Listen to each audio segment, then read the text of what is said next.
ஒட்டுவான். இரண்டாவது அதிகாரம் என்ன அப்படின்னு பார்த்தீங்கன்னா,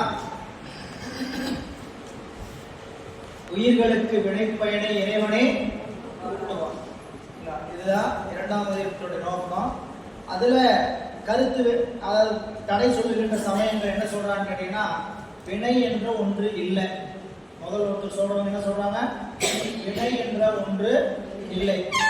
இரண்டாவது ஒருத்தர் வர்றாங்க, வினை உண்டு, வினையே தானாக பலனை தரும், அதுவும் தவறுன்னு சொல்லி. மூன்றாவது வர்றாங்க ஒருத்தர், வினை உண்டு, உயிர்களே வினைப்பயனை சென்று எடுத்துக்கொள்ளும். கருத்தெல்லாம் புரிஞ்சுக்கிட்டீங்கன்னா அவ்வளவுதான் விஷயம். சொல்ற கருத்துல என்னென்ன மாறுபாடு. முதல்ல இரண்டாம் அதிகாரம் எதற்காக, உயிர்களுக்கு இறைவனை வினைப்பலனை கூட்டுவான். அதுல முதல் தடை என்ன கேட்டீங்கன்னா, வினை ஒன்று இல்லை. இரண்டாவது தடை, உயிர்களுக்கு உயிர்களை தானாக சென்று அடையும், உயிர்களை வினை தானாக சென்று அடையும். மூன்றாவது, உயிர்களே தனக்கு தகுந்த வினையை எடுத்துக்கொள்ளும். நான்காவது செய்தி என்னன்னு கேட்டீங்கன்னா, வினை வந்து இறைவனே ஊட்டுவன். இந்த இரண்டாவது 4 வெண்பா இருக்கும். 4 வெண்பாவில் ஒவ்வொரு செய்தி என்ன கேட்டீங்கன்னா இதுதான். எனவே முதல் கருத்து, வினை உண்டா இல்லையா. அவர் என்ன சொல்றாரு, உயிர்களுக்கு வினைப்பலனை இறைவனே ஊட்டுவன். இதான கருத்து. ஆசிரியர் சொல்ல வந்த கருத்து. முதல்ல என்ன கருத்து சமய ஐயம் வருது, மேற்கோள் இது. ஐயம் என்ன, வினை உண்டா இல்லை. அதுல என்ன அடுத்தது பதில், தடை என்ன, வினை இல்லை. இரண்டாவது, வினை இல்லைங்கிறத முதல் தடை இல்ல. அப்ப அந்த வினை இல்லைன்னு சொல்றது என்ன பண்ணணும், வினை உண்டுன்னு நிறுவனம். வினை உண்டுன்னு சொல்றாரு, அதுக்கு ஒரு பாடம் வெண்பாவை காட்டுற. எப்படி உண்டுன்னு சொல்றீங்க அப்படின்னு சொல்லும்போது அதுக்கு காட்டுகின்ற நிலையில இரண்டாம் அதிகாரத்தை பொறுத்த வரைக்கும் நமக்கு காட்டுகிறார். நம்ம முதல் அதிகாரத்திலிருந்து அந்த வரிசையான செய்தியை பார்க்கறதுக்கு முன்னாடி, இந்த இரண்டாவது அதிகாரம் எதற்காக, வினை அதிகாரம். இரண்டாவது அதிகாரத்துக்கு பேரு வினை. முதல் அதிகாரத்துக்கு பேர் என்ன சொன்னோமா,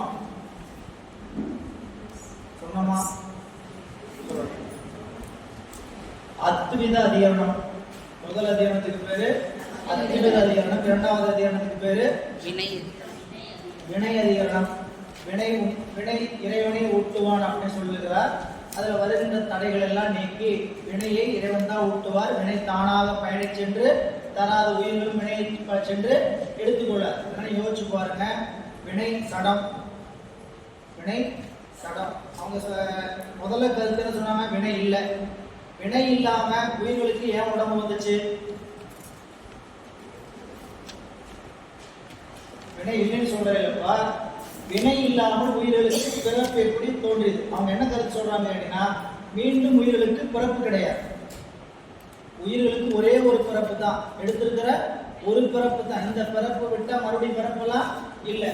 நீங்க வினைன்னு சொல்லிட்டு இருக்காங்க. எடுத்திருக்கிற ஒரு பிறப்போட உயிர்களுக்கு எல்லாம் நிறைவு அப்படின்னு சொன்னா, வினை இல்லைன்னு சொன்னா. அப்ப இந்த உயிர்களுக்கு வினைப்பலன் எவ்வாறு உண்டாச்சு, இந்த உடம்பு எதெல்லாம் வந்துச்சு, எந்த அடிப்படையில் கொடுத்தாரு. உடம்பு எல்லாருக்கும் ஒரே மாதிரி இல்லையே, எல்லாருக்கும் உடம்பு ஒரே மாதிரி இல்லையே, அனுபவம் ஒரே மாதிரி இல்லையே. எல்லாரும் உயிர் தான், எல்லாருக்கும் உடம்பு என்ன கொடுத்துருக்கிற, பல வகையான உயிர்களுக்கு கொடுத்துருக்கிற.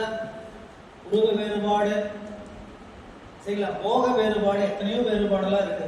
இது என்ன காரணம், அதுக்கு ஒரு அடிப்படையான காரணம் இருக்கும், சரிங்களா. அதனால வினையும் மாயையும் இரட்டை. எங்க வினை இருக்குதோ அங்க என்ன இருக்கும், உடம்பு இருக்கும், மாயை இருக்கும். எங்க உடம்பு இருக்குதோ அங்க என்ன இருக்கும், வினை இருக்கும். செயல் இல்லாம, பொருள் இல்லாம செயல் செய்ய முடியுமா, பொருள் தான் மாயை. பொருள் இல்லாம செயல் செய்ய முடியுமா, வெறும் கப்ப வச்சு ஆக்கிட்டு இருக்கிறதா, அப்படியா. பொருள் இல்லாம என்ன பண்ண முடியாது, செயல் செய்ய முடியாது. அந்த பொருள் தான் மாயை, செயல் தான் வினை. எனவே வினை உண்டு. அடுத்து வந்தோம்னா, ஆமா வினை உண்டுதான், சரிங்களா. அந்த வினையை ஊட்டுறதுக்கு ஒரு சிவபெருமான் வேணும்லாம் சொல்லாதீங்க, ஒரு கடவுள் வேணும்லாம் சொல்லாதீங்க, சரிங்களா. வினை தானாக சென்று பலனை தர அப்படின்னா, வினை தானாக சென்று பலனை தர. ஏன், அது சடப்பொருள், அது நிறுவப்பட்டிருக்கிறது. வினை என்பது சடப்பொருள். எனவே சடப்பொருள் தானாக சென்று பலனை உலகத்தை சொன்னோம்ல, எல்லாம் வர்றது தானா வரும். சரிங்களா? அவங்க செஞ்சது தானா சொல்றோம். தானா வருமா? எதுவும் தானாக வராது, கூட்டாம வரவே வராது. சரிங்களா? அப்போ ஒரு பொருள் பறந்து வந்துச்சு, என் கையில தானா வந்துச்சு அப்படின்னு சொல்ல முடியுமா? எப்படி வந்தது? காற்றுங்கிறது ஒண்ணு உங்களால தான் வந்துச்சு. சரிங்களா? அந்த காற்றை ஏவுகின்ற ஒருத்தர் இருக்கிறான். சரிங்களா? வருணன். அந்த வருணனை ஏவுகின்ற ஒருத்தர் இருக்கிறான், சிவம். சரிங்களா? ஒண்ணுக்கு ஒண்ணு என்னதுங்க? வழி. இதுல அப்போ அந்த தடை என்னன்னு கேட்டீங்கன்னா, வினை தானாக சென்று பலனை தரும் அப்படிங்கிறது அவங்களுடைய தடை. வினை சடம், அதனால தானாக பயனை தர முடியும். நீங்க சொன்னது சரிதான். வினை தானா பலன் ஏன் தானா பலன் தராது? சடம். உயிர் அறிவுடைய பொருள் தானே, உயிர் அறிவுடைய பொருள் தானே. அது என்ன பண்ணிக்கும்? தானாக எடுத்துக்கும். தனக்கு தேவையான வினை என்ன பண்ணும்? எடுத்துக்கும். தனக்கு தேவையான உடம்பு தானே எடுத்துக்கும். எடுத்துட்டு இருந்தா நம்ம இப்படியே இருக்கும். அவங்களுக்கு அந்தந்த உயிருக்கு தேவையான வினையும் செயல் அவங்க எடுத்துக்கணும்னா எப்படிப்பட்ட செயல்லாம் எடுப்போம், எப்படிப்பட்ட உடம்புலாம் எடுப்போம் இல்ல? உலகத்திலேயே நம்மளை போல உயர்ந்தவங்க யாருமே இருக்கக்கூடாதுன்னு ஒரு தேர்ந்தெடுத்து நாம செய்வோம். அப்படி இல்லைங்கிறது கண் கூட தெரிகிறது. அப்போ உயிரும் தானாக சென்று வினையை தனக்கு தேவையான வினையையும் ஆய் உடமையும் எடுத்துக்க மாட்டோம். இதுக்கு என்ன ஊமை அப்படின்னு நாம புரிஞ்சுக்கிறதுக்காக வச்சுன்னு கேட்டீங்கன்னா, வினை போல கண், அதாவது முடவன், கால் இல்லாதவன், சரிங்களா? கண் இல்லாதவனை போல உயிர் இல்ல. ஒரு பொருளை போய் கால் இல்லாதவனுக்கு அந்த கோல் எடுக்கணும், ஊன்றுகோலை எடுக்கணும். இந்த ஊன்றுகோல் என்னதுங்க? உடம்பு, மாயை. வினை என்பது என்ன? உடம்பு, புரியல? கண் என்பது என்ன? அறிவு பொருள். அதெல்லாம் எப்படிப்பட்ட அறிவு பொருள்? சூரியன் இல்லாம அறிய முடியாத காட்சி, ஒளி பொருள். அதனால இந்த கண் இல்லாத பொருடனும் கால் இல்லாத உணவனும் தானாக சென்று ஒரு பொருளை பற்ற முடியாது. அந்த பொருளை எடுத்து கொடுப்போம். எப்படிப்பட்டவனா இருக்கணும்? ஒரு அறிவு பொருளா இருக்கணும். ஊனம் இல்லாதவனா இருக்கணும். அவ்வளவுதான் அந்த செய்தி, புரியுங்களா? இந்த கண் இல்லாதவன் உயிர், தானாக அறிகின்ற ஆற்றல் அவனத்துல இல்லை. கால் இல்லாதவனை போல வினை, அது தானாக சென்றுடாதுங்க. தனக்கு தேவையான உடம்ப எடுத்துக்காது. அப்ப இந்த ரெண்டையும் ஊட்டுபவன் யார்? இந்த கோளை ஊட்டுபவன் யார்?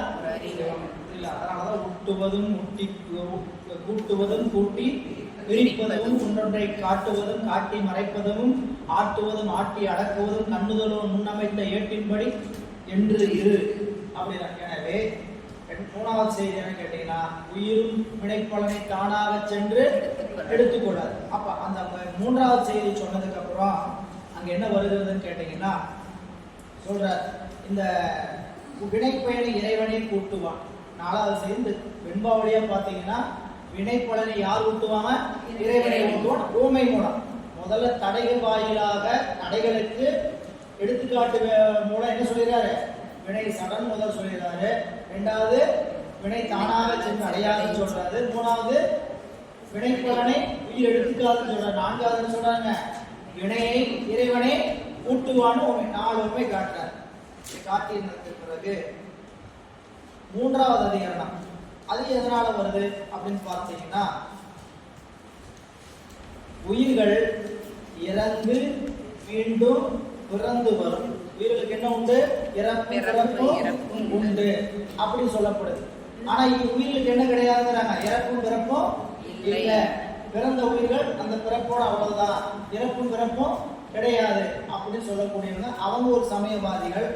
அவங்க சொல்ற கருத்தை மறுத்து இந்த உயிர்கள் மாறி பிறந்த வரும், அந்த இறந்த உயிர்கள் மேல பிறப்பதில்லை என்பது மறுப்பு. இறந்த உயிர்கள் மேல பிறப்பதில்லை என்பது மறுப்பு. அந்த மறுப்பை கொண்டு வந்து நமக்கு என்ன காட்டுறாருன்னு கேட்டீங்கன்னா, இறந்த உயிர் மீள பிறக்கும் அப்படிங்கிறதுக்கு உண்மை காட்டுகிறார் மூன்றாவது அதிகரணத்துல. நான்காவது அதிகரணத்துல இறைவன் தனது சக்தியோடு பிரிப்பின்றி இருப்பான். அங்கதான் ஏற்கனவே சொன்னோம், இறைவன் சக்தியும் வேறு வேறு சொல்லக்கூடியது ஒரு கூட்டம், சக்தியே இறைவன் சொல்லக்கூடியது ஒரு கூட்டம். இந்த ரெண்டையும் மறுத்துன்னு சொல்றாங்க. இறைவனின் சக்தி வேறு வேறு அல்ல, ரெண்டும் பிரிக்க முடியாத குணமும் குனியும் போல அப்படின்னு சொல்லி காட்ட போறார். இனி நம்ம பாடல் வழியா பார்த்துடலாம். நம்ம பார்த்துருக்கிறது இது வரைக்கும் பார்த்தீங்கன்னா 54வது பக்கத்தில் அந்த 53வது பக்கத்திலிருந்து எடுத்துக்கேன். முதல் அதிகாரம் இறைவன் உயிரோடு பிரிப்பின்றி அத்திவிதமாய் நிற்பன் என்பதை கூறும் மேற்கோள். ஈண்டி மான்மாக்கள் பலவும் முதல்வன் தானேயாய் இருக்கும் என்றது. இறைவன் உலகத்தோடு இறைவனுக்கு உள்ள தொடர்பை காட்டுகிறார். எப்படி நிற்பார்? இந்த உயிர்களோடு இறைவன் பலவுமாய் தானுமாய் பலவும் தானுமாய் நிற்பார். அதுக்கு என்ன காரணம் அப்படின்னு கேட்டீங்கன்னா, அத்துவிதம் என்ற சொல்லானே ஏகம் எண்ணில் ஏகம் என்று சுட்டுவதும் அத்துவிதம் என்ற சொல்லே அந்நிய நாத்தியை உணர்த்துமாய். அவன் என்ன சொல்றான்னு கேட்டீங்கன்னா, அத்துவிதம் என்ற சொல்ல வச்சுக்கிட்டு நீ என்ன சொல்ற? முதல் அதிகாரத்துல முதல் மறுப்பாளர் யாருங்க? அவங்க என்ன சொல்றாங்க? இருக்கிறது எத்தனை பொருள்? ஒரே பொருள். புரியுதா? இருக்கிறது ஒரே பொருள் சொல்றாங்க. அதைத்தான் சொல்ற. அடுத்த பக்கம் பாருங்க. அத்துவிதம் என்ற சொல்லானே, அத்துவிதம் சொல்ல வச்சுட்டு ஏகம் எண்ணில் இருக்கிறது ஒரு பொருள் தான் சொன்னீங்கன்னா புரியல. ஏகம் எண்ணில் அத்துவிதம் என்று சுட்டுவது உண்மை. அத்துவிதம் சொல் ஏகம் என்று சுட்டுவது உண்மை. ஏகம் சொல்றது யாரு? கருத்து என்ன கேட்டீங்கன்னா, அவங்க என்ன சொல்றாங்க கேட்டீங்கன்னா, அத்துவிதங்கிற சொல்லுக்கு என்ன பொருள் எடுத்துட்டாங்க? ரெண்டு இல்லை, ஒன்றுதான் சொன்னாங்க. அத்துவிதம் என்ற சொல்ல வச்சுக்கிட்டு அத்துவிதம் என்ற சொல்லாலே ஏகம்னு சொன்னேன்னா இருக்கிறது ஒரு பொருள் சொன்னேன்னா, ஏகம் என்று சுட்டுகின்ற பொருள் யார்? கதவு கூட்டி இல்ல, யாருமே இல்லை. சரிங்களா? நீங்க வெளியில இருக்க சொல்லுங்க. இங்க இருக்க இங்க நான் ஒருத்தன் தான் இருக்கிறேன். இங்க நான் ஒருத்தன் தான் இருக்கிறேன். இருக்கிறது ஒருத்தன் தானே இருக்கிறேன். அப்புறம் ஏன் ஒருத்தன் சொல்லணும்? கேள்வி. இருக்கிறது எத்தனை பேர்? ரெண்டாவது ஆள் இருந்தா தானே, மூணாவது ஆள் இருந்தா தான் நீங்க என்ன சொல்லணும்? 2 பேர் இருக்க 3 பேர் இருக்கணும்னு சொல்ல வேண்டியது. இப்படி இருக்கிறது ஒரு ஆள் தான் என்ன சொல்ல வேண்டியது இல்லை. அத்துவிதங்கிற சொல்ல வச்சுக்கிறது ஏகம் சொல்றது யார்? புரியல. நான் ஒருத்தன் தான் சொன்னேன்னா ரெண்டாவது ஒரு பொருள் இல்லாத பட்சத்தில் நான் ஒருத்தன் தான் சொல்ல வேண்டியது ஏன் வருது? புரியல. மதிப்பெண் ரெண்டாவது மதிப்பெண் ஏன் வருது? இவர் முதல் மதிப்பெண் அப்படி சொல்றதுக்கு என்ன காரணம் வந்துச்சு? படிக்கிறாங்க அதனால நானு முதல் மதிப்பெண் அப்படிதான் சொல்லணும். இல்லை, அது பேர் நிறைய பேர் படிக்கிறாங்க. அப்ப படிக்கும் போது முதல் மதிப்பெண் என்ன அர்த்தம்? நிறைய பேர் படிக்கிறாங்க, அதுல முதல் மதிப்பெண். இங்க நீ சொல்லக்கூடிய ஏகம்ங்கிற சொல்ற பொருள் யாருன்னு கேட்டா அது சுட்டுவதுமை. அது மட்டும் இல்லப்பா, அத்திவிதம் என்ற சொல்லி என்ன உணர்த்தும்? அந்நிய நாத்தியை தான் உணர்த்தும். அத்திவிதம் என்ற சொல்லி அந்நிய நாத்தியம் என்னங்க? வேறு பொருளைத்தான், 2 பொருள் இருக்கிறதா உனக்கு. ஏன்னு கேட்டீங்கன்னா, அத்திவிதங்கிற சொல் அதாவது எண்ணு பொருளில் வருகின்ற அகரம். இதை நல்லா ஞாபகம் வச்சுங்க. எண்ணு பொருளில் வருகின்ற அகரம் எக்காரணத்தை கொண்டும் மறுதலை பொருளையோ இன்மை பொருளையோ உணர்த்தாது. புரியுதுங்களா? எண்ணு பொருள் என்ன? 1 2 3 அப்படின்னு சொல்றோமே. 1 2 3 1 2 3 இந்த மாதிரி சொல்லலையோ அந்த மாதிரி எண்ணின் முன்னாக ஒன்று வந்தா, அதாவது ஆ வந்தா எதை உணர்த்தும்? இல்லைங்கிறத உணர்த்தாது, மறுதலை உணர்த்தாது. எதைத்தான் உணர்த்தும்? அல்லங்கிறத உணர்த்தும். புரியுதா? 1 அல்ல, 2 அல்ல அப்படின்னு தான் சொல்லுமே தவிர, அதாவது அந்த அநேகம் சொல்லுக்கு என்ன பொருள்? அநேகம்னா ஏகம் என்பதற்கு மறுதலை இல்ல, இன்மை பொருள் அல்ல. அநேகம் என்னதுங்க? பல பொருள் இருக்குங்கிறதுக்கு என்ன சொல்லப்படுது? அநேகம் என்பது எல்லாத்தையும் சொல்லுவதனாலதான் அதுக்கு பேருங்க அநேகம். எனவே இங்க சொல்றார், இங்க கீழே பார்த்தீங்கன்னா பக்கம் 55ல பாருங்க, அதுக்கான விளக்கம். அகரம் பொதுவாக பொருளை பற்றி பெயர் சொல்லி வரும் பொழுது தான் மேற்சொன்ன அண்மை இன்மை மறுதலை என்று 3 பொருளை தரும்படி வரும். பொதுவா அகரம் எதுல வரும்? இன்மை பொருளே வரும், மறுதலை பொருளே வரும், அண்மை பொருள். எந்த இடத்துல? பெயர் சொல்லி வரும் பொழுது பொருளை பற்றிய பெயர் சொல்லில் வரும்போது பொருளை பற்றி சொல்லுங்க என்னதுங்க? பிராமணன், அஸ்வம் அனஸ்வம், புரியல, மலம் அமலம் இப்படின்னு சொல்ற இடத்துல என்னதுங்க? அதர்மம் அதர்மம் இப்படிங்கிற சொல்ற இடத்துல எதை உணர்த்தும்? இன்மையை உணர்த்தும், மறுதலை உணர்த்தும், அண்மையை உணர்த்தும், எல்லாத்தையும் உணர்த்தும். ஆனா எண்ணு பொருள் அடுத்து சொல்ல பாருங்க. அகரம் எண்ணை பற்றிய பெயர் சொல்லில் வரும் பொழுது அண்மை பொருளில் மட்டுமே இருக்கும். மற்ற இரு பொருள்களை தரும்படி அமையாது. அதாவது ஆ என்னும் எதிர்மறை பொருளை தரும் எழுத்து எண்களை குறித்து வரும் சொல்களில் முன்வரும் பொழுது அந்த எண்ணை குறிக்கும் பொருளின் தன்மை வேறுபடுத்தி காட்டும் சொல்லுக்கு முன் அகரம் என்று அணை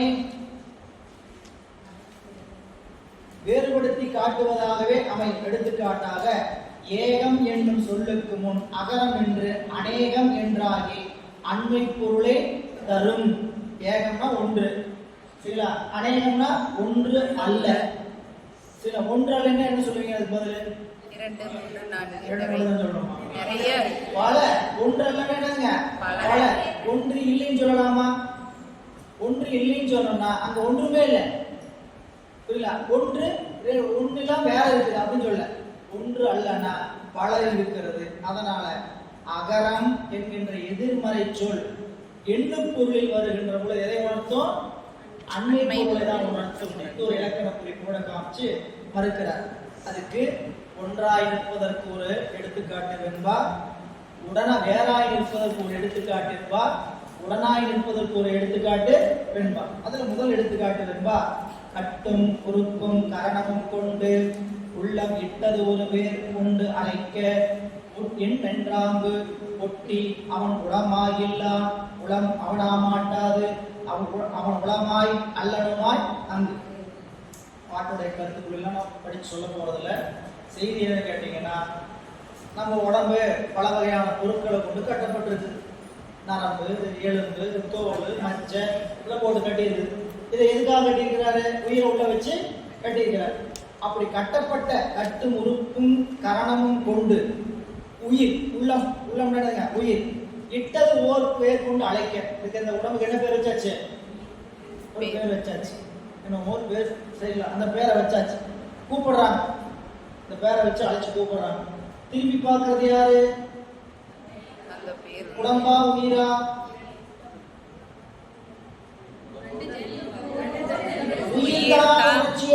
உணர்ச்சி இல்லைன்னா அந்த உடம்பு திரும்புமா? போயிட்டாரு. ராமசாமி எழுந்து, ராமசாமி அப்படின்னா எழுந்துருவாரா? ஏன்? உடம்புக்குள்ள யாரு இல்ல? அவர் இல்ல, எஜமான் இல்ல, இவரு சடம் இல்ல. அப்போ கட்டும் உறுப்பும் கரணமும் கொண்டு எல்லாத்தையும் போட்டு கட்டி உள்ளம் உயிருக்கு இட்டது ஒரு பேர் கொண்டு அழைக்க என்றார். என்ன அப்படின்னு கேட்டது யாரு? உயிர். ஒட்டி. அது போல சிவபெருமான் யாரு? உயிரோட ஒட்டி. அவனுக்கு பேரு ஒட்டினான, உயிரோட ஒட்டிட்டு இருக்கிறான், கலப்பினால ஒட்டிட்டு இருக்கிறான் ஒன்றாய். ஒட்டி அவன் உளமாயில்லான். ஒட்டினாருங்க சிவபெருமான் உயிராக மாட்டான். ஒட்டி அவன் உளமாயில்லான். அவனாக மாட்டான். உயிரும் சிவபெருமானாக மாட்டான். சிவபெருமான் உயிராக மாட்டான், உயிர் சிவபெருமானாக மாட்டாது. ஒட்டி அவன் உளமாயில்லான், உளம் அவனா மாட்டாது. அவன் யாருக்கு? சிவபெருமாய் உளனுமாய் அல்லனுமாய் அங்கு. அவன் உயிராகவும் உலகப் பொருளாகவும் அங்கு இருக்கு, எங்கும் கலந்திருக்கிறான். ஒன்றாய். சரிங்களா? அதான் ஒன்றாய்ங்கிறதுக்கு என்ன அர்த்தம் சொன்னார்? உடலும் உயிரும் போல. சொன்ன அந்த கருத்து என்னங்க? உடலும் உறுப்பும் கரணமும் கொண்டு உள்ளம் இட்டது ஒரு பேர் கொண்டு அழைக்க அப்படின்னு உயிரையும் உடம்பையும் கட்டி அதுக்கு ஒரு பேரை வச்சு அந்த பேரை வச்சு கூப்பிட்டு யார் திரும்பினா அந்த உயிர் உடம்புக்குள்ள இருக்கக்கூடிய உயிர் திரும்பிச்சு என் என்றாங்க. அதுபோல உயிரோட இறைவன் எப்படி இருக்காரு? ஒட்டி. அப்படி நின்னால அவன் யாரு? அவன் உளமாகிலான். அவன் யாராக மாட்டான்? உயிராக மாட்டான். உயிர் அவனாக மாட்டாது. சிவபெருமான் உளனுமாய் அல்லனுமாய் அங்கு உயிரோடும் கலந்து உலகத்தோடும் கலந்து நிற்பவன் சிவம். இது முதல் வெண்பா, ஒன்றாய் நிற்பதற்கு. அப்புறம் அடுத்து இரண்டாவது மறுப்புக்கு வந்தாரு, வேறாய் நிற்பதற்கு. அதுக்கு ஒரு உவமை சொல்றார். எடுத்துக்காட்டு வெண்பாங்கிறது எதுக்கு படிச்சங்க? மேற்கோள் ஐயம், தடை, ஏது, இயைபு. இயைபு எதுக்காக சொல்லப்படுதுன்னு சொல்லுங்க. மேற்கோள் எதுக்கு சொல்லப்படுது? எடுத்துக்காட்டு வெண்பாடு. இயைபு எடுத்துக்காட்டு வெண்பாடு. பேர் வேற பேர் எடுத்துக்காட்டு வெண்பாதான். இயைபுங்கிற வேற பேர் எடுத்துக்காட்டு வெண்பாதான். இயைபும் எடுத்துக்காட்டு வெண்பாவும் எதுக்கு சொல்லப்படுதுன்னு சொல்லுங்க.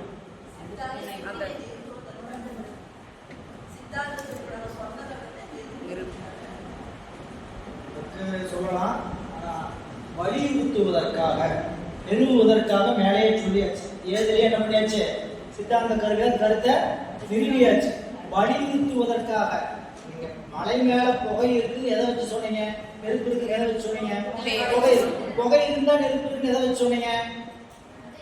அடுப்புங்கிறீங்க. அந்த நெருப்பு இருக்கும்போது புகை இருந்த பார்த்து. அப்போ எடுத்துக்காட்டு வெண்பாடு என்னன்னு கேட்டீங்கன்னா, இன்னொன்னை கொண்டு ஓமையை காட்டி அந்த செய்தியை சித்தாந்த துணிவை என்ன பண்ணுதுங்க? வலியுறுத்துவது. சரிங்களா? இரண்டாவது வெண்பா ஒன்றென்றது ஒன்றே காண். ஒன்றென்றது ஒன்றே காண். ஒன்றே பதி பசுவாம் ஒன்று என்றனே பாசத்தோடு உழைக்கான். ஒன்றென்றார் அக்கரங்கள் என்றாம் அகர உயிர் என்றே இக்கிரமத்து என்னும் இருக்கு. வேதங்கள்ல பாடலை விட்டுட்டு கவனிங்க. வேதத்துல என்ன சொல்லியிருக்கிறாங்க? இருக்கிற பொருள் ஒன்றே, பதி ஒன்றே அப்படின்னு சொல்லியிருக்கிறாங்க. பிரம்மம் ஏகம், பிரம்மம் ஏகம், பிரம்மம். பிரம்ம பொருள் எத்தனை பொருள் இருக்கு? அவங்க சொன்னது என்னன்னு கேட்டீங்கன்னா, வேதத்துல ஏகம் பிரம்மம். அதை வச்சு கேள்வி கேட்கிறாங்க. பிரம்மத்துல, அதாவது வேதத்துல இருக்கு அப்படின்னா வேதத்தினுடைய ஒரு பிரிவு இருக்கு அப்படின்னு சொல்லக்கூடிய இருக்கு வேதம். இருக்கு வேதத்துல ஒன்றென்றது ஒன்றே காண். எது ஒன்றே? பதி ஒன்றே. அவங்க வேதத்துல இருக்கிறது ஒன்றென்றது ஒன்றேன்னு சொன்னது எதை சொன்னது? ஏகம் பிரம்மம் சொன்னா வேற பொருள்லாம் இல்லைன்னு அர்த்தம் இல்ல. இருக்கிற பொருள் ஒன்றே. எது? பதி. பதி பொருள் ஒன்றே. நீ யாரு? நான் யாரு? பசு. நீ யாரு? பசு. ஒன்றென்றது ஒன்றே காண். ஒன்றே பதி. புரியல? ஒன்றே பதி. நீ யாரு? பசுவான். ஏன் நான் பசு? பாசத்தோடு உழைகான். உனக்கு ஏன் பசுன்னு பேர் வந்து தெரியுமா? பாசத்தோடு கட்டப்பட்டிருக்கிற, அதனால உனக்கு என்ன பேரு? பசு. அதனால ஒன்று இரண்டா, ஒன்றின்றான் அப்படின்னா அகரம் எழுத்துக்கள்ல ஆங்கிற உச்சரிப்பு, அகரங்கிற அங்காத்தல்னால வரக்கூடிய நாதம், அந்த நாதம் இல்லாம எந்த எழுத்தொழியும் செயல்படாது. அந்த அந்த நாதம் என்பது எழுத்தொழியோடு கலந்து, அந்த எழுத்தொழிக்கு என்ன வேறாயிருக்கு? அந்த நாதம் எப்படி இருக்குது? எழுத்தொழிக்கு வேறாகவும் இருக்குது, அந்த எழுத்தொழியோட கலந்து. அந்த அகரங்கிற ஒரு சொல்ல வச்சுக்கிட்டீங்கன்னா, அகர உயிர் போல் அறிவாகி எங்கும் அகர முதல எழுத்தெல்லாம். சொல்ல என்ன சொல்லுதுன்னு கேட்டீங்கன்னா, இறைவனுக்கும் நமக்கும் இருக்கக்கூடிய சம்பந்தத்துக்கு அருமையான உதாரணம். சரி வச்சுக்கலாம் கேட்டீங்கன்னா,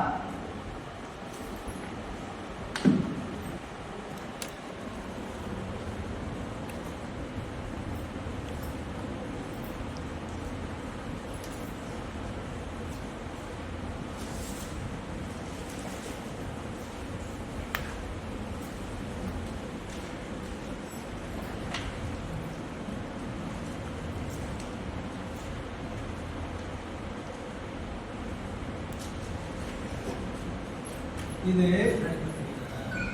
நம்மளுடைய எல்லா ஓசைகளோடும் கலந்திருக்கக்கூடிய நாதம். அங்காத்தல் ஒளி, அங்காத்தல் சப்தம் எப்படி வேணா வச்சுக்கோங்க. இது தமிழ் எழுத்துக்கள்ல வர்ற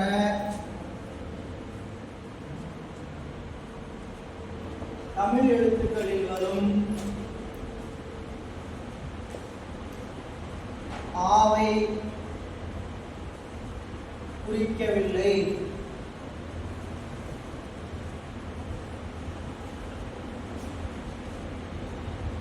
அகரம் அப்படிங்கிற அகரங்கிற சொல்லு ஆ அப்படி சொல்றோம்ல, இந்த ஆங்கிற சொல் நாதத்திலிருந்து அங்காத்தல்னால வெளியே வரக்கூடிய அகரத்தை சொல்லுதே தவிர அந்த அகரத்தை கொண்டு போய் தமிழ் எழுத்துல என்ன பண்ணக்கூடாது, இணைச்சிட்டு அந்த ஆன்னு நினைச்சிக்க கூடாது.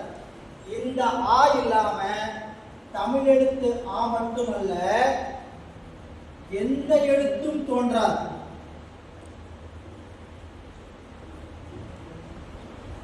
எந்த எழுத்தும்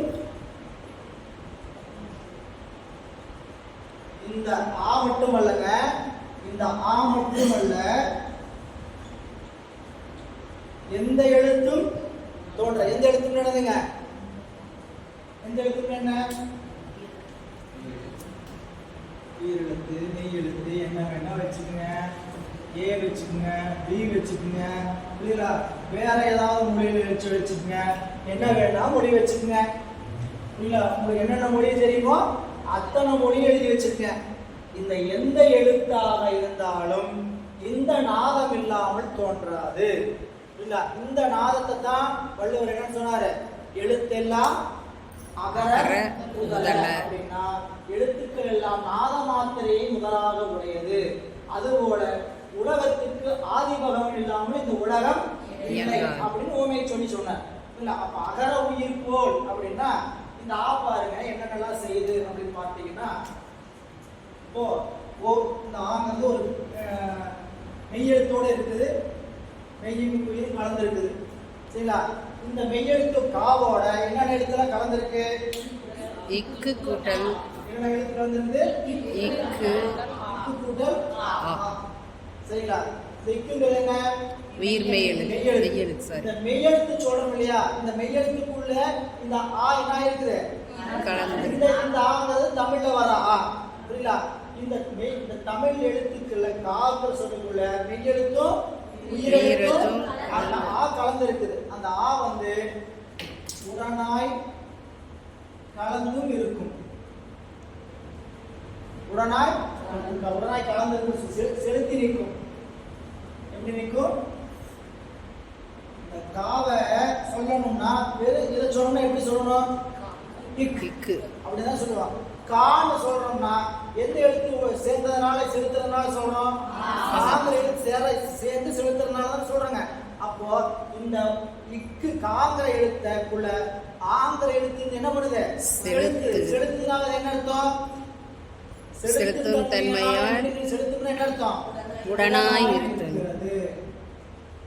உடனாய் இருக்கிறது வச்சாச்சா, இதுக்குள்ளேயே ஆங்கிறது ஒன்றா நிக்குதா இல்லையா, இருக்கு, இக்கோட கலந்து ஒன்றா நிக்குதா இல்லையா, அப்ப கலந்து நிக்கிறதுக்கு என்னது, ஒன்றாய் நிக்குதா இல்லைங்களா, இக்கோட கலந்து எப்படி எதனால ஒன்றா நிக்குது, கலப்பினால் ஒன்றாய் நிக்குதா. சரி, கலப்பினால் ஒன்றா நிக்கிறதா, வேற உடனாய் செலுத்தி நிக்கிற ஆ, அதுவே ரெண்டு ஒண்ணா, இந்த இக்கும் ஆவும் ஒண்ணா வேறு வேறு, இது ஒண்ணா இருந்தாலும் இந்த இக்கும் ஆவும் வேறு வேறு. அப்ப பொருள் தன்மையால என்னதுங்க, வேறுபட்ட பொருள் தன்மையால இருக்கு, பொருள் தன்மையால் வேறு. புரியல, இந்த ஒரு சொல்ல வச்சுக்கிட்டீங்கன்னா அத்து விதம் முடிஞ்சு போச்சு. அத்து விதங்கிற சொல்லுக்கு எது இருந்தா போதும், அகரம் அப்படின்னு சொல்லிட்டீங்கன்னா அகரம் எல்லா எழுத்துக்களோடும் ஒன்றாயும் எல்லா எழுத்துக்களுக்கும் வேறாயும் எல்லா எழுத்துக்களையும் செலுத்தியும் இருக்கும். தமிழ் எழுத்தை சொல்லி புரிய வச்சுக்கணும். ஆனா அங்க செலுத்து எதை வச்சு புரிஞ்சுக்கணும், இந்த ஒளி இல்லைன்னா இந்த ஒளிங்கிற அதாவது நம்ம நாதம் மூலாதாரத்திலும் தோன்ற நாதம் தான் எல்லா எழுத்துக்களோடும் ஒன்றாய் கலந்தும் எல்லா எழுத்துக்களையும் செலுத்தி உடனாயும் அந்த அப்படி இருந்தாலும் அது எப்படிப்பட்டது, நாதங்கிற தன்மையில வேற தனித்தன்மையானது அப்படின்னு அதை விளங்கிக் கொள்ளணும்.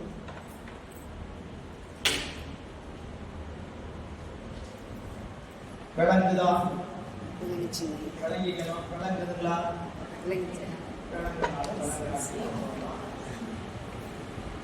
சரி.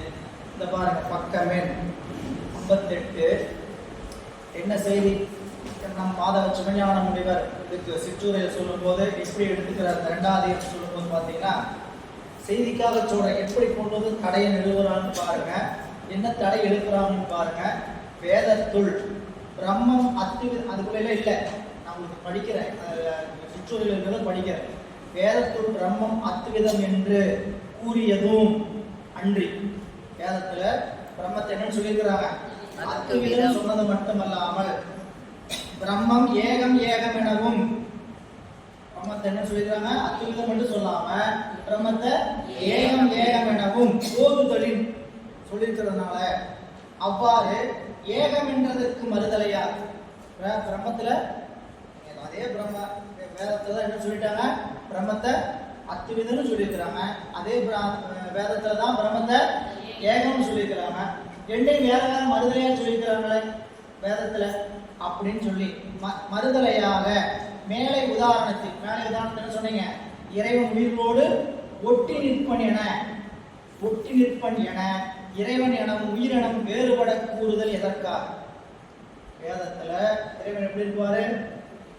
அத்விதமா இருப்பாரு. பிரம்மம் ஏகம் ஏகம் சொல்லியிருக்கிற கருத்துக்கு மறுதலையா என்ன சொல்லியிருக்கிறீங்க நீங்க? இறைவன் உயிரோட ஒட்டி கலந்து இறைவன் எனவும் பிரம்ம உயிரினும் தனித்தனியா கலந்து நிற்குன்னு சொல்றீங்களே, அங்க என்னத்தனை பொருள் சொன்னாங்க? வேதத்துல வேறா இருக்குன்னு சொல்லி அத்விதம் எனவும் ஏகம் எனவும் வேற வேற சொல்லியிருக்கும் போது நீங்க என்ன சொல்றீங்க? ஒன்றாண்டு இருக்குன்னு சொல்றீங்க. இதுக்கு என்ன மறுதலையா கூறுபடுவதற்கு காரணம் எதற்காக என்னும் வினாவை ஆசிரியர் தாமே எடுத்துக்கொண்டு உரையுது. மெய்கண்ட தேவநாயனார் தாமே எடுத்துக்கொண்டு சொல்லிற்கு, அதாவது ஏகம் என்னும் அச்சொல்லிற்கு அபிப்பிராயம் கூறி, ஏகம் ஒரு சொல்லுக்கு என்ன அபிப்பிராயம், அது என்ன கருத்து தெரியுமாப்பா? அவ்வாறு கூறும் முறையில் முதல்வனும் உயிரும் பொருளால் இரண்டே என்பதை விளங்க சூத்திரத்தில் தானியாதலை வலியுறுத்தியது. அப்ப என்னன்னா, வேதத்துல ஒன்றென்றது ஒன்றே கான். ஒன்றுன்னு சொன்ன பொருள் என்னது? 11. அவங்க சொல்ல வந்த கருத்து என்ன? 11. பசுவாம். அப்ப நான் யார்? ஒன்றென்றது ஒன்றே கான், ஒன்றே பதி. பசுவாம் என்ற ஒன்று நீ. பசுன்னு சொல்லப்பட்ட நீ பாசத்தோடு உலகம். நீ பசு, சரியா? ஏன் பசுன்னு நீ சொல்றீங்க? எது போல அப்படின்னு கேட்டா, உயிருக்கு இறைவன் எப்படி உயிரோட வேறா நிற்கிறான்னு கேட்டீங்கன்னா, அகரம் போல் ஒன்றென்றால் அக்கரங்கள் இன்றே அகர உயிர் இன்றான். அச்சரங்கள் இல்லைன்னா அகர உயிர் இல்லைன்னா அச்சரங்கள் இல்ல. சொல்ல மாத்தி படிக்கணும். அக்கரங்கள் என்றே அகர உயிர் என்றான் அவன் இல்ல. அகரம் என்றே அக்கரங்கள் இன்றான். அச்சரங்கள் இல்லை. எதனாலே? நாத உயிர் என்ன வராது? அச்சரம் தோன்றாது. அதுபோல அக்கரம் என்றே அகர உயிர் என்றான். இக்கிரமத்து என்னும் இது இந்த மாதிரி தான் எதை சொல்லிக்கிறாங்க? வேதத்தில் சொல்லிக்கிறாங்க.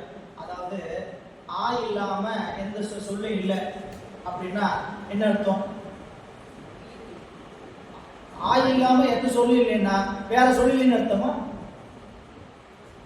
ஏகம் பொருள், ஏகங்கிற பிரம்ம பொருள் இல்லாம வேற எது இல்லைன்னு சொன்னா என்ன அர்த்தம்? பிரம்மமின்றி வேறு இல்லைன்னு என்ன அர்த்தம்? பிரம்மங்கிற பொருள் ஒன்றுதான். புரியல? அகரம் இல்லாம வேற எது இல்லைன்னு என்ன அர்த்தம் கேட்டீங்கன்னா, அகர பொருள் இல்லாமல் வேறு எந்த பொருளும் தோன்ற முடியாது. அது போல பிரம்ம பொருள் இல்லாமல் வேற இது இல்லைங்கிறது அதுதான் அர்த்தமே தவிர பிரம்மமின்றி வேறு இல்லைன்னு அர்த்தம் அல்ல. புரியல? அப்படின்னு அதுக்கு அபிப்பிராயம் கூறி இந்த வெண்பாவை மறுக்கிறார். உடனாய் நிற்பது, அதாவது வேறாய் நிற்பதற்கு மட்டும்தான் இந்த ஓமையை நினைச்சு கூடாது. இந்த ஒரு ஓமையே போத எதுக்கு? 3 இருக்கும். ஆனா மெய்கண்டாருடைய கருணை எப்படிப்பட்டதுன்னு கேட்டீங்கன்னா, 3 வெண்பாலையும் 3ஐயுமே படுற மாதிரி தான் வச்சிருக்கிறாரு. இந்த ஒரு ஓமையில நம்மளுக்கு என்ன புரிஞ்சுக்கிட்டோம்னு கேட்டீங்கன்னா, ஒன்றாய் வேறாய் உடனாய் எளிமையா புரிஞ்சுக்கிட்டோம். முன்னாடி வெண்பாவுக்கு வாங்க. என்ன வெண்பாங்க? கட்டும் குறுக்கும் கரணமும் கொண்டு உள்ளம் இட்டது பேர் ஒன்று அழைக்க என்கின்றாங்க ஒட்டி அவன் ஆக மாட்டாது. அவன் உளமாய் அல்லவமாய். இந்த வெண்பாளைங்க எது ஊமை பொருள்? என்ன ஊமை சொல்லியிருக்கிறாரு? உடலும் உயிரும் போல. உடலும் உயிரும் போல. உடலும் உயிரும் போல சொன்னாங்களா? இப்போ உடலும் உயிரும் போலைய எதுக்கு சொல்லியிருக்கிறார் ஊமை? கலப்பினால் ஒன்றாயிட்ட, கலப்பினாய் ஒன்றாய் இருக்கக்கூடிய அந்த உயிரும் உடலும் ஒன்றாய் மட்டுமா இருக்குது. உடல் உயிர் கண்டிப்பா அந்த உடலில் உயிர் இல்லைன்னா உடம்புக்குள்ள உடம்பு என்ன ஆகாது? செல்லாது. இல்ல, அப்ப அது உடனாய் வந்துருச்சு. ஒவ்வொரு உண்மையிலையும் முனை வச்சிருப்பார். இப்படி சொல்லணும்னு அவங்க என்ன பண்ணணும்? தினம் வணக்கம் சொல்லணும், தினம் தினம் அவங்களுக்கு பாட்டுக்கு நன்றி சொல்லணும். அவங்க பாட்டை நினைச்சு அவருடைய திருவடியை, ஏன்னா அந்த ஓமையினா நம்ம மண்டை புகஞ்சிடும், ஏற்கனவே புகஞ்சுதான் இருக்கு. சரிங்களா? இந்த ஓமையெல்லாம் சொல்லல என்ன ஆயிருன்னு கேட்டீங்கன்னா, ஓமை சொன்னதுக்குன்னே அவங்களுக்கு நம்ம வழிபாட்டை செஞ்சுக்கிட்டே இருக்கும். ஏன்னா நம்ம அறிவு ஒரு எடுத்து காட்டுறது இல்லாம நம்மளால என்ன பண்ண முடியாது, செய்யவே விடாது. சரிங்களா? அதனால ரொம்ப அடுத்த மூணாவது பாருங்க. அடுத்த பகுதியில பக்கமே 60. பண்ணையும் ஓசையும் போல பழமதுவும் என்னும் சுவையும் போல எங்குமா அண்ணல்தார் அத்துவிதம் ஆதல் அருமறைகள் ஒன்று எண்ணாது அத்துவிதம் என்று அறையும் ஆகு. ரெண்டு ஓமை காட்டுறாரு. பண்ணையும் ஓசையும் போல பழமதுவும் என்னும் சுவையும் போல, அதாவது பண் பாடல் ராகம், ராகத்தோடு ஓசை கலந்திருக்குது. எப்படி கலந்திருக்குது? அதை ஞாபகப்படுத்தீங்க. உடனாய் செலுத்துவதற்காக சொல்றாங்க.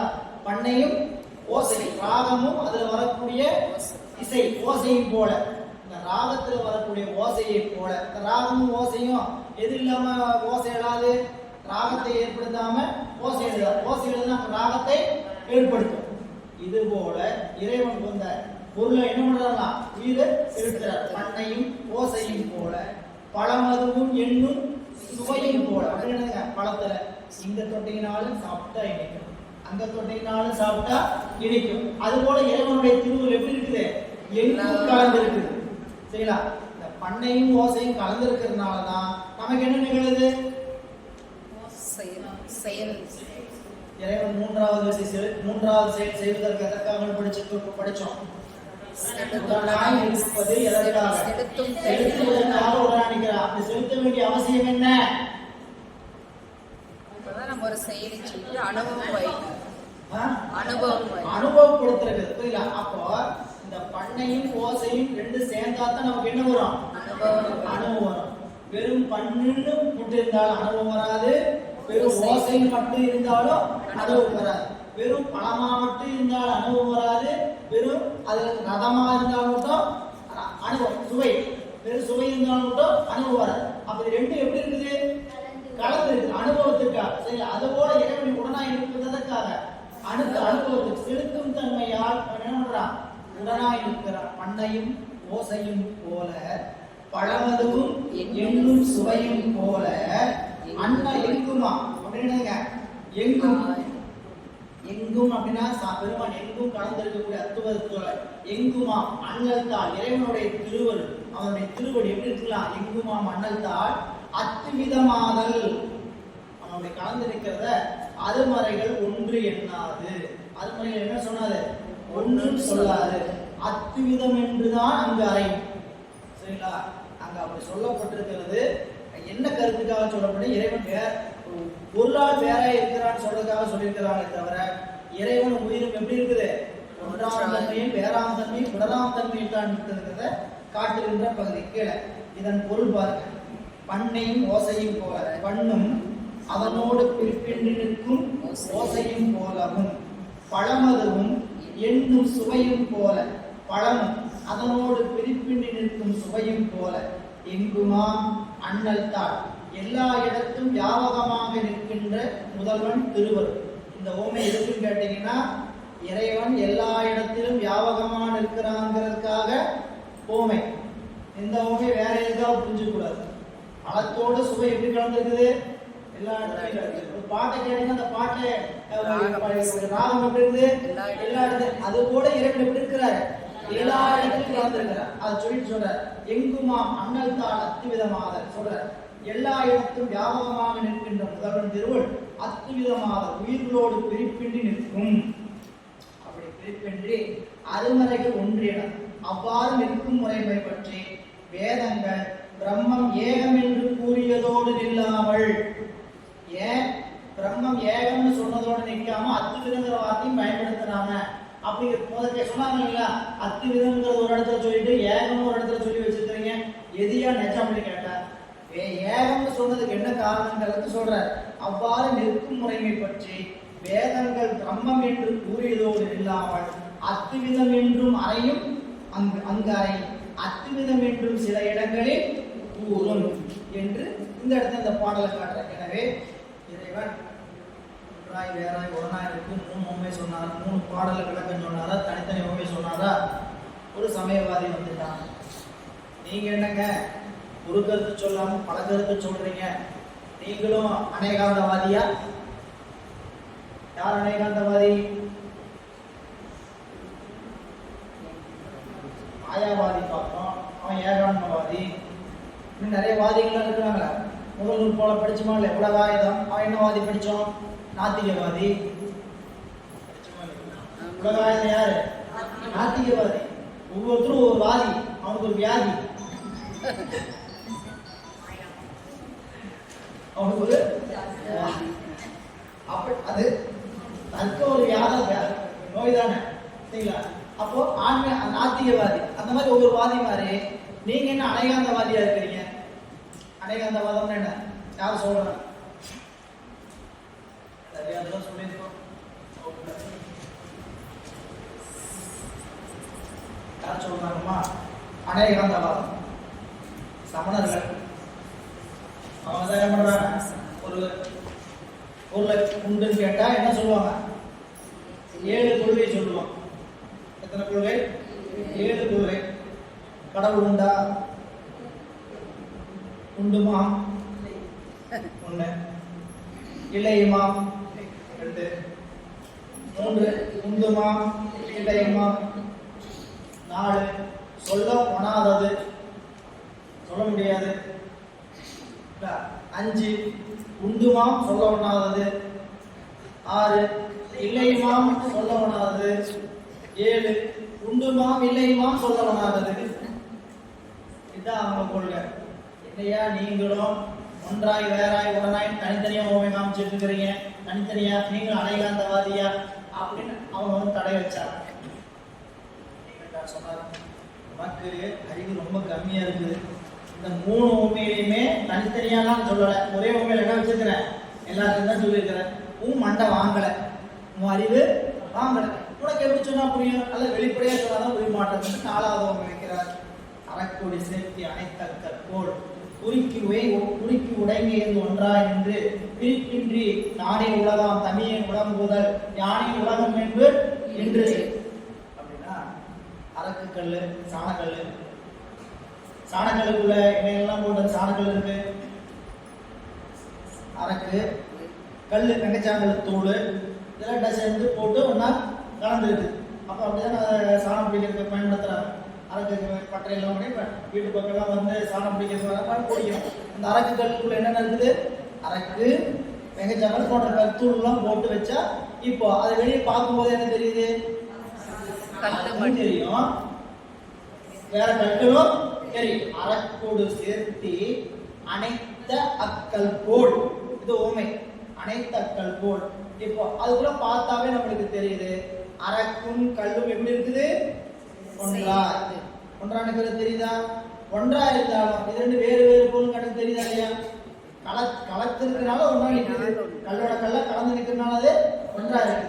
அப்படி கலந்திருந்தாலும் எப்படி தெரியுது? கண்ணுக்கு எல்லாம் வேறா தெரியுது. அப்படி கலந்து ஒன்றாய் வேறாய் இருக்கிறதுனால அது உடனாய் இருக்கு. 2 சேர்ந்தா தான் என்ன பண்ண முடியும்? பலன் தரும். உடனாய் இல்லைன்னா தான் புரியல செலுத்தும் தன்மையா. அப்போ இந்த அறக்கோடு சேர்த்து அனைத்த அக்கல் போல் இறைவன் எப்படிங்களா? உடங்கி இயந்து ஒன்றாய் நின்று விழிப்பின்றி. அதுல அடுத்த தடை என்ன வருதுன்னு கேட்டீங்கன்னா தானே உலகம். சில பேர் என்ன சில நூல்கள்ல நானே கடவுள், சரிங்களா, நானே எல்லாம் அப்படின்னு சொல்லி இருக்கிறாங்க. அதுக்கு என்ன சொல்றீங்க? யார் சொல்றாங்க?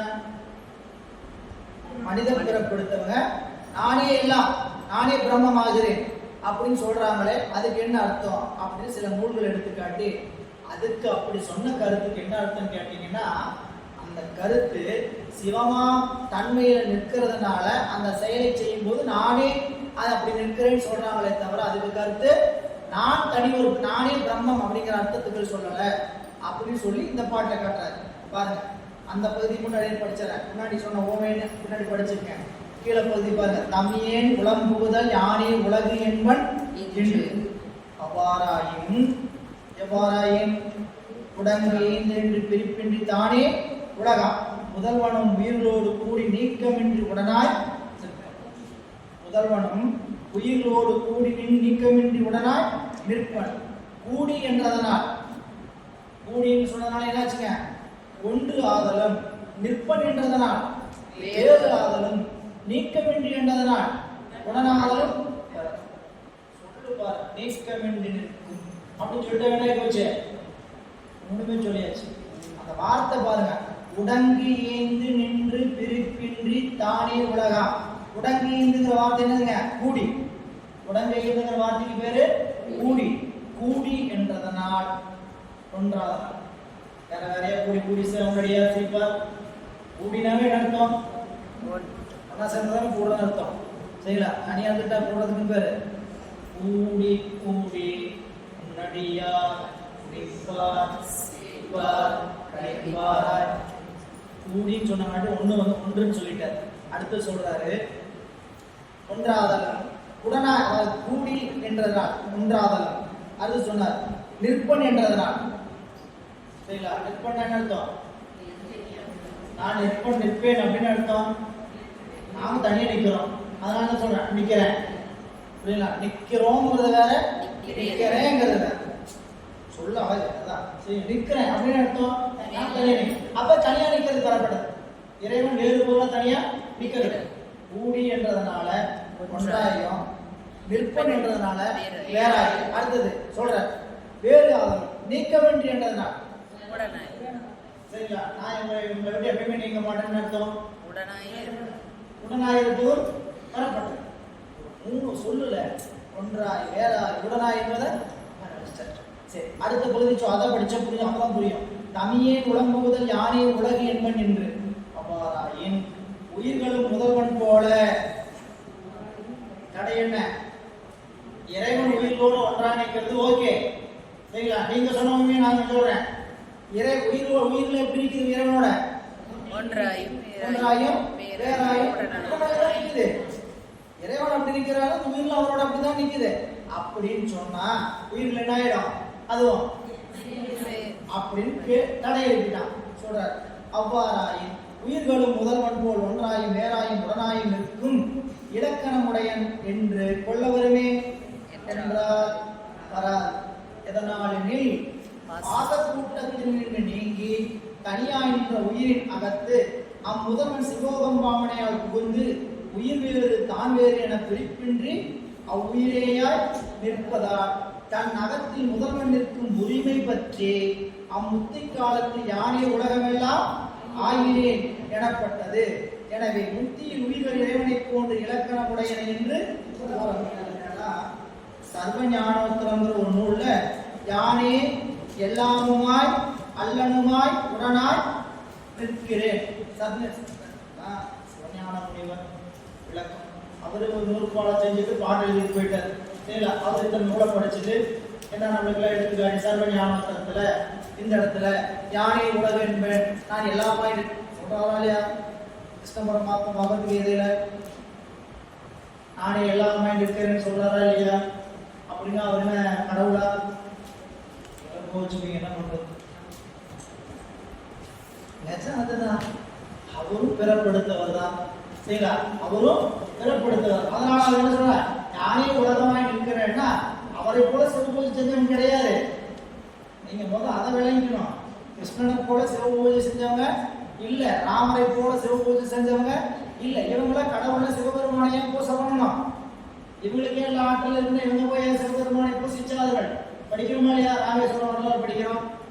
சரி, பெரியபுராணம் படிக்கவும் படித்தோம். யமுனை ஆற்றங்கரையில் உபமன்ய முனிவர் பூசை செய்வதற்கு கிருஷ்ண பரமாத்மாவுடைய கிருஷ்ண பரமாத்மான்னு சொல்லணும். அவர்தான் பரமான்னு நினைச்சுக்காதீங்க. சரிங்களா? பேச்சு வழக்கத்தானே இருக்குது கிருஷ்ண பரமாத்மான்ட்டு.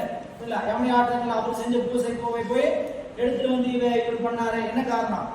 ஈக்கை வராமல் செய்யற பூ நிர்மாலியம் ஆகிறார். அதனால நீங்க அந்த அப்ப தீக்கிக்கு அவரையே குருநாதராக அவர் தேர்ந்தெடுத்தார் படிச்சோம். சரிங்களா? யதுகுல மரங்களை தோன்றி யாதவன் துவரைக்கு இறைவாகிய மாதவன் முடிமேல் தன் அடி வைத்தவன் யார்? உபமன்யு முனிவருடைய பெருமை. அதனால யானே உலகென்பை எல்லாமே நான் இருக்கிறேன்னு சொல்லல. எதனால கேட்டீங்கன்னா, சிவபூசையில சிவோகம் பாவனையில் உரைத்து நிற்கும் போது அதை விட முக்தி காலத்தில் இறைவனோடு இந்த உயிர் எப்படி இருக்கும்? இரண்டரை கலந்து நிற்கிறதுனால நான் என்ன ஆயிட்டேன்? சிவமாயிட்டேன், நான் எல்லாம் ஆயிட்டேன் அப்படின்னு சொல்றேன். உலகத்திலேயே இப்படிப்பட்ட நிலைமை தான் நமக்கு. சரிங்களா? இதை போய் நீங்க போய் எங்கேயாவது ஒரு நிறுவனத்தில் வேலை பார்க்குறோம். சரிங்களா? அந்த நிறுவனத்தில் நீங்க இல்லாம எதுவுமே நடக்காது. நீங்க நிறுவனத்துல ஒரு தொழிலாளின்னா நீங்க என்ன உயர் பதவி வேணா இருந்திருக்க, ஜிஎம்மா இருந்திருக்க, என்ன வேணாமா இருந்திருக்க, நீங்க எஃப்எம்மா கூட இருந்திருக்க, ஃபேக்டரி மேனேஜரா இருந்திருக்க, இல்ல விபியா இருந்திருக்க, பிரசிடென்டாவே இருந்திருக்க. பிரசிடென்ட் முடியுமா? பிரசிடென்ட்டுக்கு பங்கு கிடைக்கும், லாபத்துல பங்கு. அவங்க என்ன சன்மானம் ஊதியமா சம்பளமா கொடுக்குறாங்க. பிரசிடென்ட்டுக்கு என்ன கொடுப்பாங்க? ப்ராஃபிட்ல பங்கு. சரிங்களா? அப்போ அப்படி ஆனால் அவர் என்ன சொல்லுவாரு? நான் தான் எல்லாமே, நிறுவனமே நான் தான் அப்படின்னு சொன்னாலும் அவர் நிறுவனம் அவருதான், அவரே எல்லாம் ஆயிட முடியுமா? சொல்றது எதனால சொல்றது? உரிமை பற்றி. அவர் எல்லா இடத்திலும் தன்னுடைய ஆட்சியை செலுத்துவது பற்றி என்ன சொல்லப்படுது? உரிமை பற்றி சொல்லப்படுதே தவிர அவர் எல்லாமா ஆக முடியாது. அதுதான் இங்க சொல்ல வருகிறார். இறைவன் ஒன்றாய் வேறாய் உடனாய் நின்றார். அவன் செலுத்துகிறான், அவன் நம்மளை செலுத்துகிறான், நாம் அவனோடு கலந்து நிற்கிறோம். அப்படி கலந்திருந்தாலும் அவன் நாம் ஆமாட்டான், நாம் அவன் முதல் நூற்பா 2ஆம் நூற்பாலும் முதல் அதிகாரம் 2ஆம் அதிகாரத்துக்குள்ள வந்தீங்கன்னா, உயிர்களுக்கு வினைப்பலனை இறைவன் ஊட்டுவான் அப்படின்னு சொன்னா கருத்து. உயிர்களுக்கு வினைப்ப அதிகாரம்னா என்ன? முதல் படிச்சுங்க. ஆசிரியர் சொல்ற கருத்துக்கு இலக்கணம். அது மேற்கோள், ஐயம், தடை, ஏது, ஏய்வு என்று வரும். இதெல்லாம் ஒவ்வொரு முறையும் சொல்றது யாருக்காக? கூடாது. அதெல்லாம் அப்படி மனப்பாடமா ஆயிடும். சரிங்களா? அதெல்லாம் நம்ம ஆசிரியர் நடத்துற மாதிரி தான் இந்த இடத்துல நாம படிக்கிறோம். எனவே மேற்கோள் என்ன? ஆசிரியர் சொல்ல வந்த கருத்து, உயிர்களுக்கு வினைப்பலனை இறைவனே ஊட்டுகிறான். அதுல வர தடை நிறைய படிச்சோம். அதுல பாருங்க மேற்கோள், இனி ஆன்மாக்களுக்கு இறைவனை முதல்வன் ஆணையில் வரும் என்றது.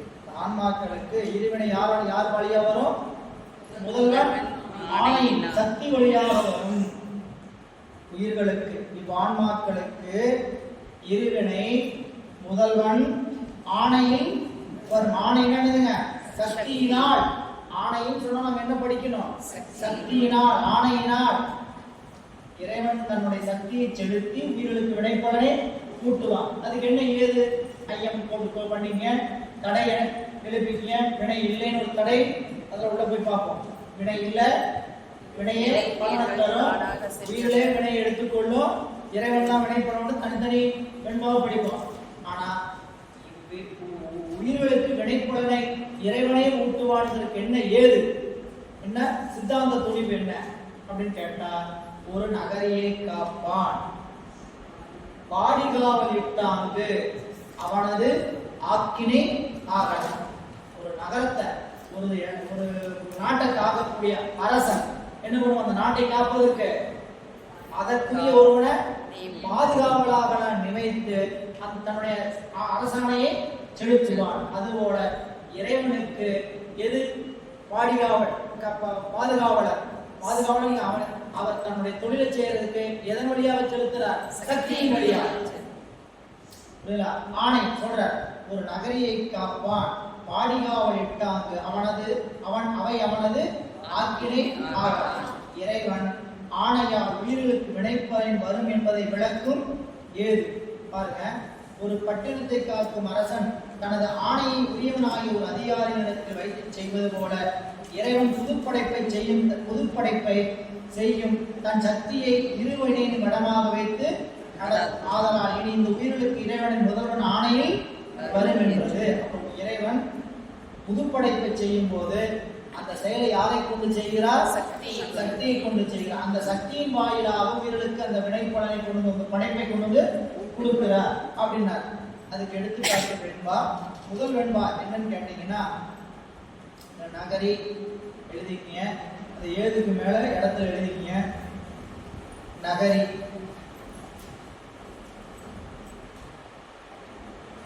அது எதை குறிக்குதுன்னு கேட்டீங்கன்னா, கீழே கொடுத்துருக்கிறாரு. நகரி புது சிருஷ்டி,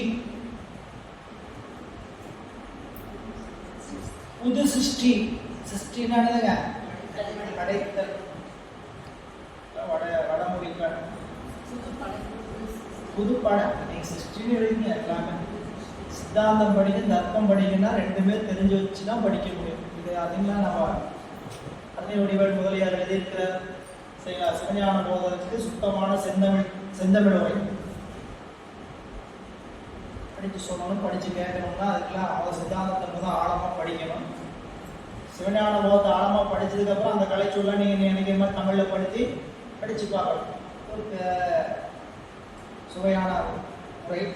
நகரி புது சிருஷ்டி, பாடிகாவல், இருவினை.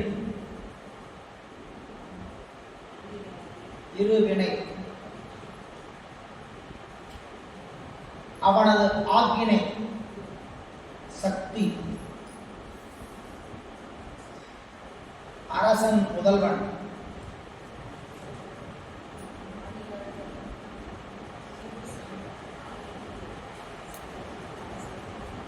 நகரி புது சிருஷ்டி, பாடிகாவல், இருவினை, அவனது ஆக்கினை சக்தி, அரசன் முதல்வன், குடிமக்கள், உயிர்கள், சட்டம், வேத ஆகமங்கள். உயிர்கள். இந்த ஏதுல என்னங்க சொல்றாரு? ஒரு நகரத்தை காக்கக்கூடிய அரசன் தன்னுடைய ஆணைய ஒரு புதிய பாதுகாவலரிடத்தில் வைத்து செலுத்துமா அப்படின்னு தான் கருத்து. அப்ப அதுல என்னெல்லாம் வருது? ஒரு நகரையை காக்கின்ற அரசன் தன்னுடைய ஆணையை பாதுகாவலன் வழியாக செலுத்துவார் சொல்றாரு. அது என்னன்னு சொல்றாரு? அந்த நகரி, நகரம்னா என்ன? நகரி எல்லாம் நகரின்னு சொல்லிக்கிறார். நகரம் எது? புது சிருஷ்டி தான் நகரம். அந்த புது சிருஷ்டிய யார் வழியா செய்யறான்னு சொல்றாரு? பாடிகாவல். அந்த பாடிகாவல் யாரு? இருவினைதான் அவருக்கான பாடிகாவல். பாடிகாவல்னா இது பாடிகாவல் நினைச்சுக்கிறாரு. பாடிகாவல் நினைச்சுக்கிறார். அவரு என்னங்க? அதன் வழியாக சரிங்களா? அதன் வழியாக சொல்லுங்க பாடிகாவல். அவனது ஆக்கினை அப்படின்னா விருப்பம். அந்த அரசனுக்கு சொன்னீங்கன்னா அது என்னங்க? விருப்பம். இங்க அவன் முதல்வனுக்கு இறைவனுக்கு சொன்னா அவனது சக்தி. புரியுதா? அரசன் யாருங்க? முதல்வன். அங்க தலைவர், நாட்டுடைய அரசன். அவன் யாரு? சிவபெருமான். அதுதான் உண்மைக்கு. குடிமக்கள், குடிமக்கள் தான் சொல்லுறாரு ஆணைய. அந்த ஆணையங்கிறது குடிமக்களுக்கு தெரியுங்க, வீரர்கள். ஒரு நகரியை புது சிருஷ்டியை செய்கின்ற இறைவன் பாடிகாவல் இருவினையை அவனது ஆக்கினை தன சக்தியின் வாயிலாக குடிமக்களாகிய உயிர்களுக்கு செலுத்துவான். இதுதான் சொல்ல வந்த